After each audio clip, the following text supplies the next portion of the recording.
Selamat datang di Potatoes, podcast seputar dunia kedirgantaraan. Fasten your seatbelt and enjoy the ride. Halo Potatoes. Hai. Gue Eli. Gue Sesi. Gua Rendra. Ketemu lagi di Potatoes. Potatoes, podcast seputar dunia kedirgantaraan.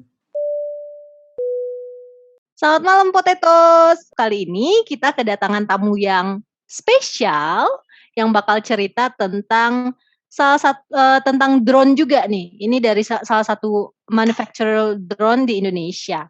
Kita kedatangan Mas Gian. Halo, thank you. Halo.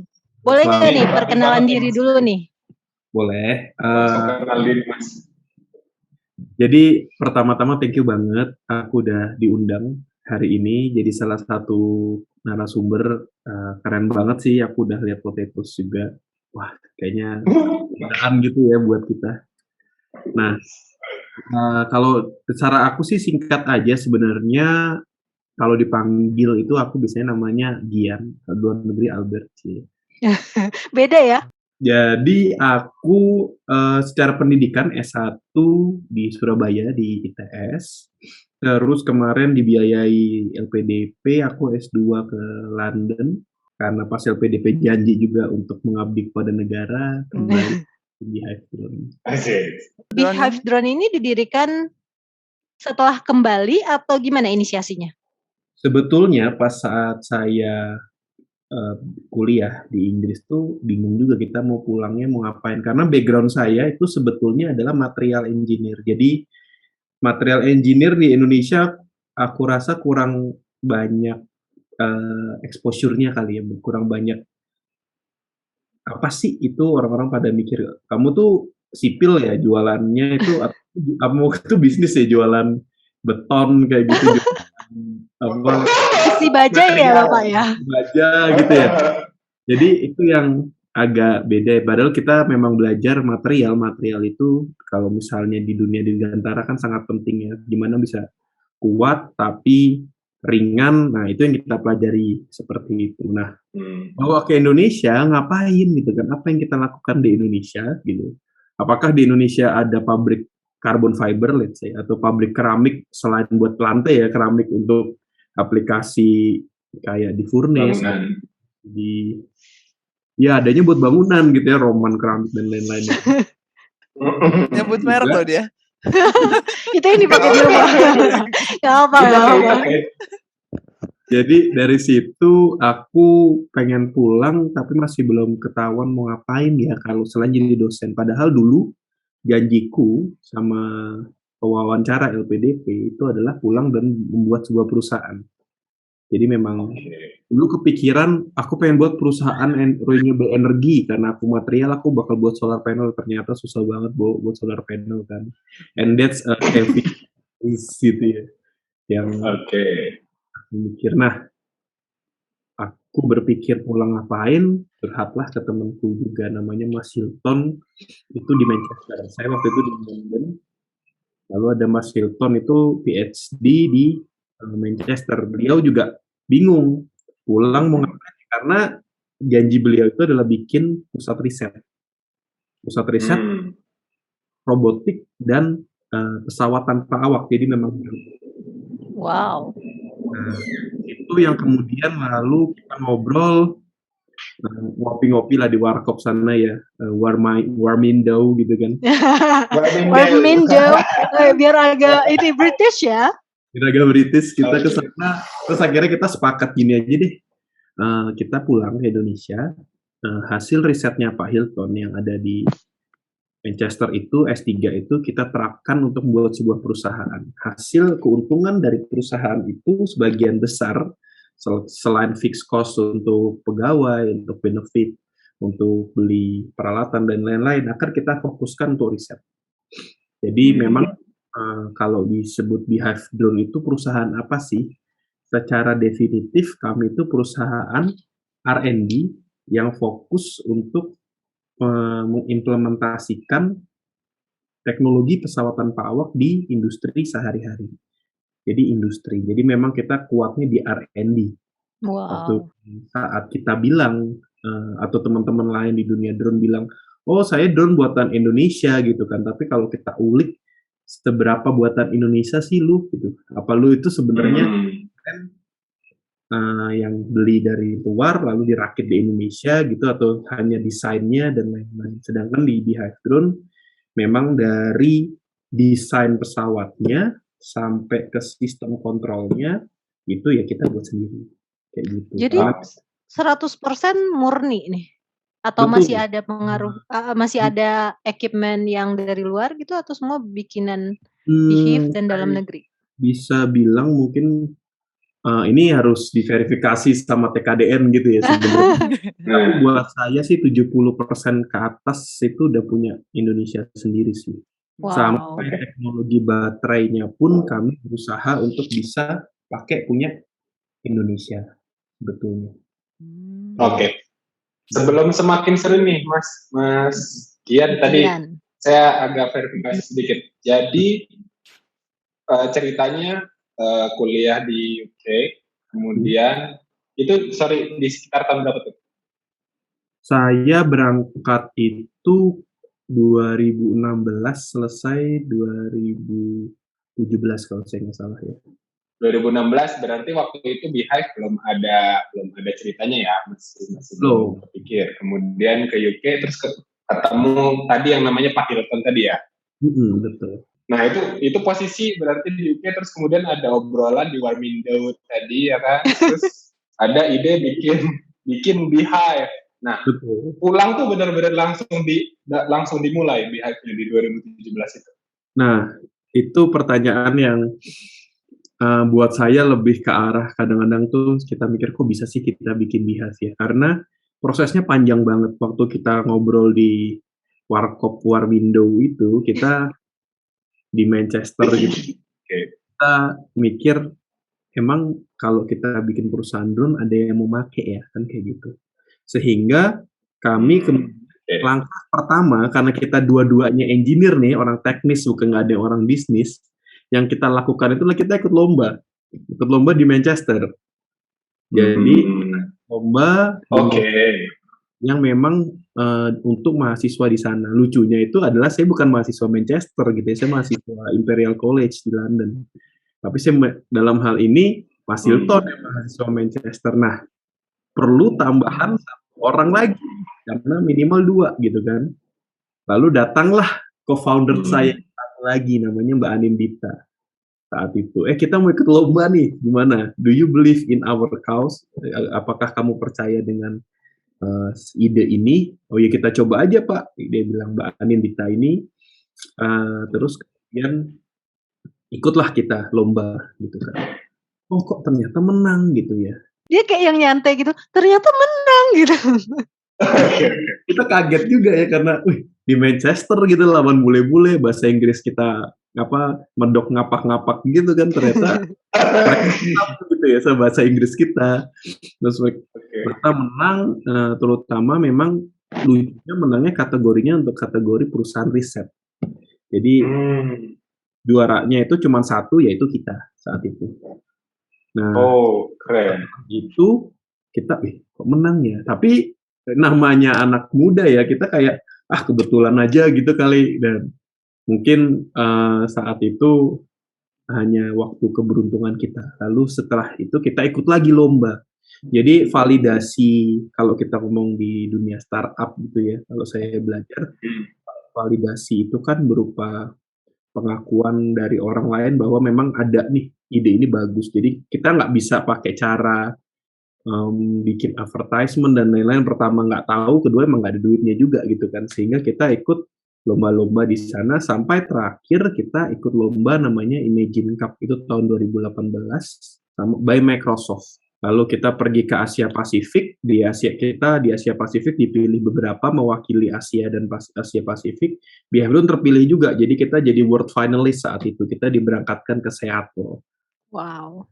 Redmond-nya di Microsoft. Setelah itu kita nggak menang saat itu.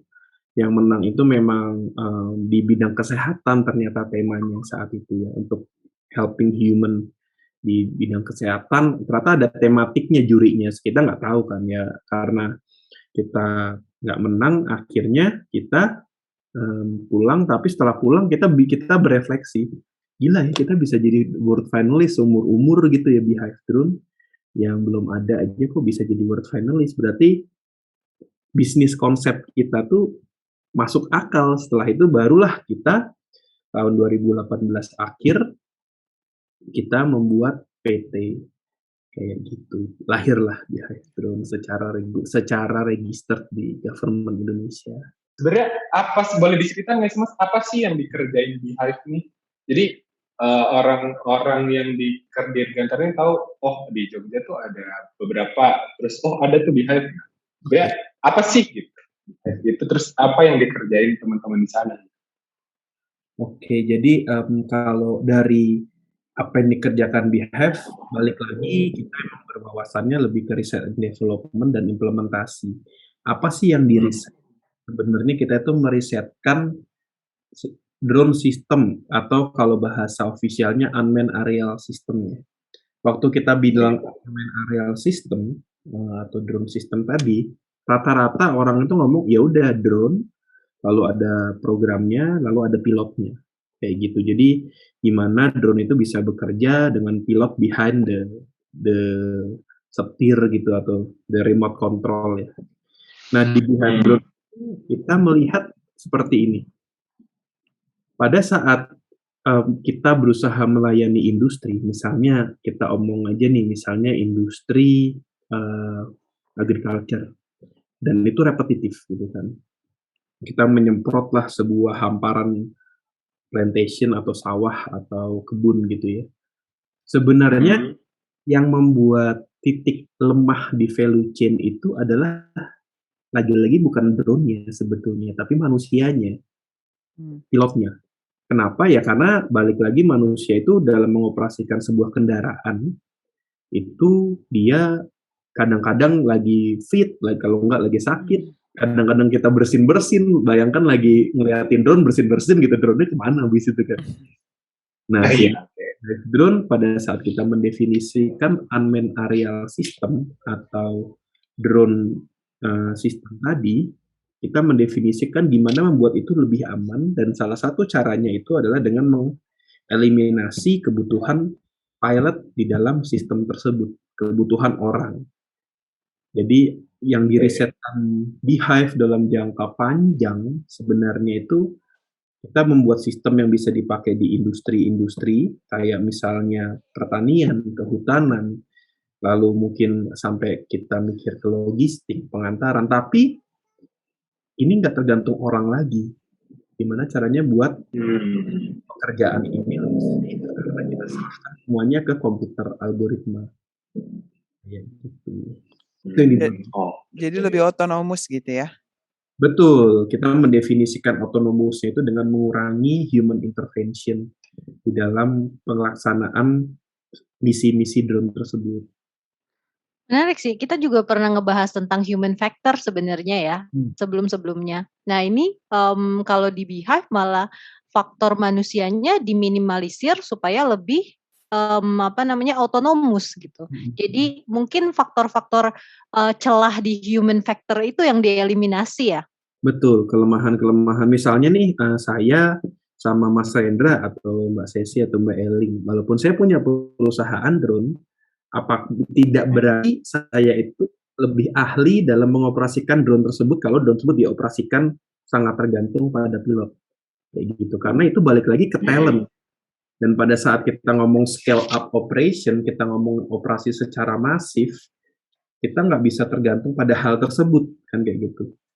Ibaratnya dia galau aja itu langsung performanya menurun gitu kan. Rendra. Tidak sesuai hitungan kita atau tiba-tiba cicilan tidak terbayar, itu tuh fokusnya udah berubah. Itu yang membuat saya nyetir di hari Senin sama nggak di hari Senin beda tuh pasti performanya. Iya bener, apalagi udah Jumat, udah ada gajian gitu kan, mau nongkrong, aduh nggak bisa kalau drone pengen terbang beneran di atas kepala kita dan itu ribuan, harus ada sistem yang bisa mengoperasikan itu secara independen dan itu bukan manusia sebetulnya. Oh ini berarti nyambung sama, aku kan kepo nih ya, ada tagline di website-nya Beehive. Itu ada swarm drone, maksudnya seperti itu? Gitu. Betul, jadi nama Beehive itu sendiri, kenapa sih namanya Beehive Drone? Kita berusaha memimik beehive, jadi sebuah kawanan lebah di mana ada satu ratunya, let's say di ratunya itu adalah control tower kita, control system kita, dan si drone itu kan sebenarnya bahasa Inggris artinya lebah jantan, yang memang lebah pekerja, di mana mereka itu bisa bekerja menyelesaikan kerjaan mereka secara otonomus, dan salah satunya ya swarm drone. Apa itu swarm drone? Menurut kami swarm drone itu ya sesama drone itu bisa berkomunikasi, bisa saling update data mereka dan menyelesaikan misi mereka dengan lebih efisien. Jadi penelitiannya, ya ini kan basicnya penelitian ya di R&D kan. Jadi memang ini aku menebak ini pasti PhD-nya tentang swarm nih pasti. Jadi integrated ya. Karena sangat hit sekali tahun-tahun segitu tuh PhD tentang swarm. Terus rencananya ini dengan Beehive Drones ini tadi ya dengan kayaknya menurutku memang swarm ini sesuatu yang baru ya, jarang ya. Maksudnya mendengar ada suatu industri drones yang memang fokusnya di swarm gitu. Berarti kan memang dari awal mindsetnya mau mengoperasikan lebih daripada satu drone gitu kan. Seberapa banyak sih ceritanya Beehive ini? Jadi pada saat kita ngomong operation, sebenarnya kalau di misinya Beehive Drone, waktu kita mendefinisikan apa sih misi Beehive Drone, itu tuh ada 3. Kita pengen mengimprove, pengen mengconnect, dan pengen merubah, mentransform human life dengan teknologi kita. Nah, salah satu caranya kayak tadi, berapa banyak sih drone yang bisa terbang? Ya, ke depannya sih saya rasa lihat drone terbang di atas langit itu harusnya as usual as kita lihat motor di darat gitu ya, atau mobil di darat kayak gitu. Dan karena kita tahu sendiri nih bahwa infrastruktur darat itu ya akhirnya penuh banget gitu kan. Mau dibikin kemana lagi gitu? Kalau di Jogja jalannya kecil-kecil ya kanan kiri udah rumah dan kemana lagi gitu, sehingga memang kita harus mengeksplor area-area lain, salah satunya terbuka lebar itu udara. Iya sih, ada teman kita yang bilang juga sepertiga Indonesia itu daratan, 2/3 lautan, 3/3 udara yang harus dimanfaatin. Iya, dan itu yang cukup menarik sih karena kita bisa bilang, oke, kita kita beda pulau, kita beda laut, misalnya ada laut, tapi kita nggak bisa bilang kita beda udara kan, there's only one sky that we share for everybody gitu, nggak ada limitnya di sana. Filosofis banget ya. Ngomongin seberapa banyak, kan tadi cita-citanya pasti sebanyak mungkin lah ya. Tapi kalau ngomong sekarang, gimana Mas? Apa sih yang atau berapa yang dioperasikan Beehive? Tadi kan ngomongnya fokusnya di agriculture juga tuh. Pasti pengalamannya selama 3 tahun lumayan banyak lah ya. Boleh diceritain Mas? Nah, kalau di Beehive sendiri sebenarnya kalau kita bilang bahasa bisnisnya vertikal kita atau revenue stream kita itu biasanya memang datang dari terutama di agriculture dan forestry, pertanian dan kehutanan. Dan pada saat ini kita berusaha ngembangin juga vertikal lainnya termasuk nanti lagi under development gitu ya, ada daerah-daerah seperti mining, lalu mungkin ke arah logistik kayak gitu. Nah, tapi yang pasti pada saat kita ngomong mapping, salah satunya nih, pada saat kita ngomong mapping, di Beehive Drone itu bukan ambil foto udara nih. Maksud saya, itu salah satu step yang saya rasa itu include lah ibaratnya kita mau beli, kalau ke fast food chain, ya pasti ada beli air soda gitu ya, sama ayam misalnya, itu udah satu lah, nggak bisa dipisahkan. Tapi di Beehive Drone, sebenarnya pada saat kita ngomong masalah pertanian dan itu pemetaan, kita ngomong itu masalahnya sampai ke pemetaan potensi dan forecasting analisa dari lahan pertanian tersebut. Contohnya apa? Misalnya kayak Mas Rendra punya tanah nih 2 hektar gitu kan, di Lampung ditanam misalnya di Lampung apa ya, jahe atau singkong gitu misalnya. Nah, pernah pikir besok itu kira-kira bakal panen berapa gitu. Karena pada saat kita ngomong kita mau panen berapa, kita harus tahu nih, kita bisa tahu nih kita harus invest berapa, kan gitu. Invest berapa sehingga nggak Oke. Nah, di Beehive Drone kita punya tenaga ahli untuk itu, untuk memastikan bahwa besok lu bakal panen misalnya 10 ton. Dan itu membangun sistem juga dengan drone tadi, dengan sensor-sensor di drone dan lain-lain, sehingga itu ketepatannya ya 89-92% aja sih, segitu. Sehingga ya petani atau dalam hal ini pengusaha, misalnya kayak Mas Rendra tadi tahu nih, oh oke, dengan misalnya 10 ton minusnya kurang lebih ya 800 kilo lah misalnya gitu kan, sehingga kita tahu bahwa gue bakal panen 9,2 ton more or less. Jadi kita bisa tahu nih, gue bakal jual segini. Itu yang salah satu jualan utama Beehive Drone, analisa data tersebut. Kalau kayak gitu data yang diambil apa aja ya? Maksudnya selain kalau kita bicara pemetaan udara, biasanya kan kayak foto udara berarti foto lahan gitu. Nah, sampai kita bisa memforecast hasil panen itu, apakah ada data-data lain yang diambil pada saat pemetaan itu? Banyak Mbak data yang diambil, tapi main fokusnya itu ada di drone-nya. Jadi kita memang tidak hanya ngambil data, rata-rata kan misalnya teman-teman kita di dunia drone itu, oke, ini foto udara itu sendiri biasanya dibagi-bagi tuh, ada yang pakai lidar, ada yang pakai RGB, ada yang pakai infrared dan lain-lain, but that's it gitu ya, dikasihlah ke perusahaan. Buat saya nih, saya bayangin ya, saya punya perusahaan tambang misalnya, atau saya punya perusahaan kelapa sawit misalnya, iya memang saya punya ahli agroforestry ini, tapi saya doesn't make sense hanya dikasih data-data kayak gitu, sehingga karena saya berusaha membayangkan itu, kita ada expertnya, kita sebutnya sebagai expert analis untuk mengartikan itu apa sih, meramu itu semua, data-datanya apa ya, banyak banget, termasuk tapi sensor itu semua ada di drone sebenarnya. Oke. Semacam one stop shop gitu ya, buat urusan agrikultur gitu. Ya pasti ngalamin dateng terus bingung gitu kan, pernah nggak sih datang kuliah terus hahaha gitu kan. Jadi saya pengen tuh Beehive pulang tuh udah bawa jawaban gitu loh, pragmatis aja ini kan gitu. That's because we can, ya hanya maybe somebody or a lot of us di komunitas atau di industri drone ini tidak mau taking further. Menariknya adalah, berarti kan sebenarnya kalau ngomongin tadi forecasting data dalam agro bisnisnya, berarti sebenarnya expert yang dibilang Mas Ian tadi, expert justru di bidang pertaniannya kan, tapi Beehive memfasilitasi pendataannya melalui drone yang dipunya gitu. Sehingga sebenarnya Beehive ini bisnisnya nggak cuma sekedar penerbangan, bisa dibilang begitu ya? Betul.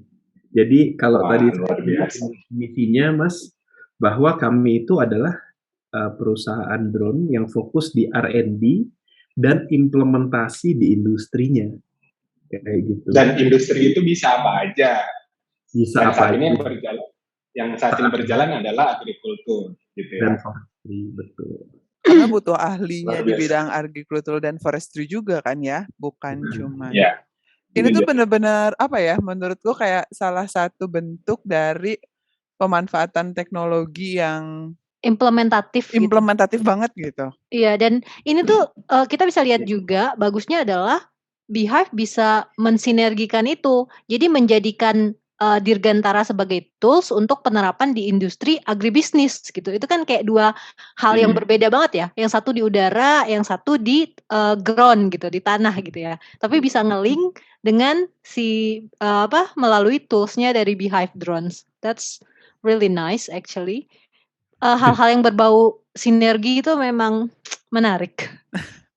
Betul Mbak, dan semangat saat ini ya itu kolaboratif sih. Makanya jangan lupa drone itu, pesawat itu sebenarnya tools gitu kan. Alat yang tergantung mau dipakai di mana nih, kayak kita punya mobil mau buat cuman buat balapan, buat nganter ke kantor, atau mau buat jualan nasi bungkus, sebenarnya bisa juga gitu kan. Benar. Iya. Iya, jual kelontongan pakai drone gitu ya nanti di masa depan ya.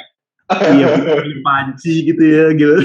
Ngirimin panci, Bisa banget orang sekarang ini tukang sayur Amazon aja kan udah pakai ini kok, pakai mobil, pakai motor. Itu cuman Iya. hanya beda ini doang. Terus ini pertanyaanku, apakah konsep yang sama ini yang dibawa buat ikut lomba-lomba kemarin itu?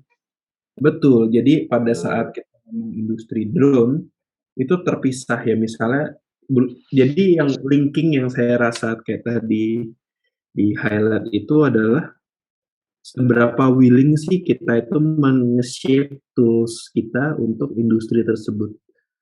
Kayak misalnya kita punya sekop gitu kan, tapi sekop itu mau dipakai buat apa nih? Buat gali tanah atau buat tentara misalnya bikin pertahanan kayak gitu, that's some sekop yang sama fungsinya tapi beda bentuknya kan misalnya kayak gitu. Jadi dalam hal ini kita karena memang kita yang punya teknologi, itulah misalnya kita flexing-nya itu kalau kita bilang apa, flexing otot gitu misalnya ya, karena gue paham ini kan yang buat saya. That's the very example bahwa memang Beehive Drone itu perusahaan riset and development, karena I can pursue any industry yang saya rasa marketnya menarik buat kita. Because we own the technology ini. Dan research and development itu berarti suatu saat bisa datang orang dengan bisnis yang berbeda dari yang pernah dilakukan oleh Beehive Drones dan minta solusi dari Beehive Drones gitu ya, kurang lebih. Betul Mbak, you got it Mbak, jadi kayak gitu. Iya. Ini forecasting bisnis sudah ya. Ini cocok banget nih. Kalau kita lihat nih ya, di sebelah kanannya Gian tuh ada tagline-nya, redefining the possibilities. Is that the spirit? It is the spirit. Jadi di Beehive Drone itu dulu awal-awal waktu kita berusaha penetrate ke market, masuk ke market Indonesia,